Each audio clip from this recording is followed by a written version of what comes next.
আমার বড় সন্দেহ হয় যেই বাজারে 15 লক্ষ টাকা ছাগল বিক্রি হয় ওই বাজারে কয়জনের কোরবানি আল্লাহর কাছে কবুল হয় বলে? 5 ফুট 2 ইঞ্চি উচ্চতার খাসিটির দাম হাঁকা হয়েছে 15 লাখ টাকা। অবশ্য বিক্রিও হয়ে গেছে আকাশ ছোঁয়া এই দাম। যেই জাতির ভিতরে কোরবানির পশু কেনার এমন হিড়িক পড়েছে, কে কত দাম দিয়ে কোরবানির পশু ক্রয় করতে পারে?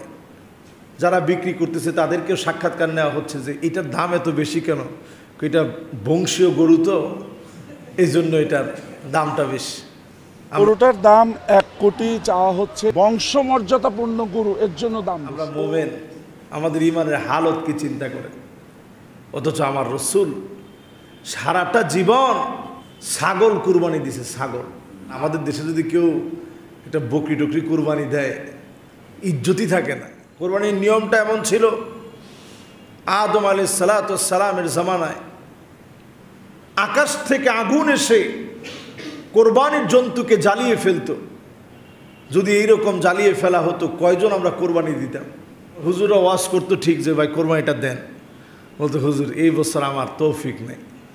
জীবনে কোন দিন আপনার তৌফিক হতো আল্লাহ ভালো জানে। এর উপরে সামর্থ্য থাকার কারণে কোরবানি ওয়াজিব হয়েছে। খুব বেশি টাকা থাকা লাগে না। বর্তমান রূপার বাজার দর অনুসারে 90,500 টাকা। এই টাকা যদি আপনার হাতে 10, 11 এবং 12 তারিখ আপনার হাতে যদি এই পরিমাণ টাকা থাকে, কোরবানি আপনার জন্য আবশ্যক হয়ে যাবে। আপনাকে কোরবানি দিতে হবে। তো আমাদের সমাজে যারা একটু সামর্থ্যবান আছেন অধিকাংশ লোকেরই কোরবানিটা ওয়াজিব হয়।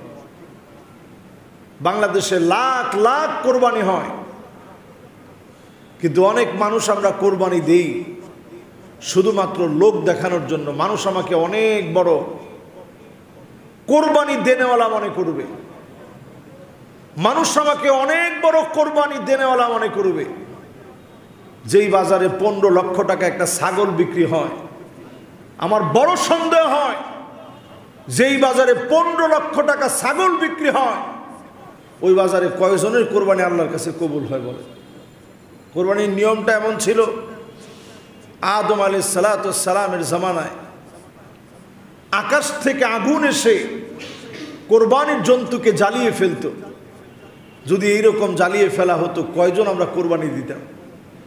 তখন হুজুরা ওয়াজ করতো ঠিক যে ভাই কোরবানিটা দেন, বলতো হুজুর এই বছর আমার তৌফিক নেই। জীবনে কোন দিন আপনার তৌফিক হতো আল্লাহ ভালো জানেন।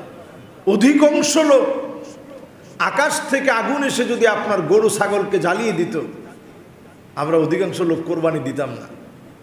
কিন্তু আমরা কোরবানি দেই কেন? এক কোরবানি থেকে আরেক কোরবানি পর্যন্ত অন্তত গরুর গোশত তো আর কিনতে হয় না।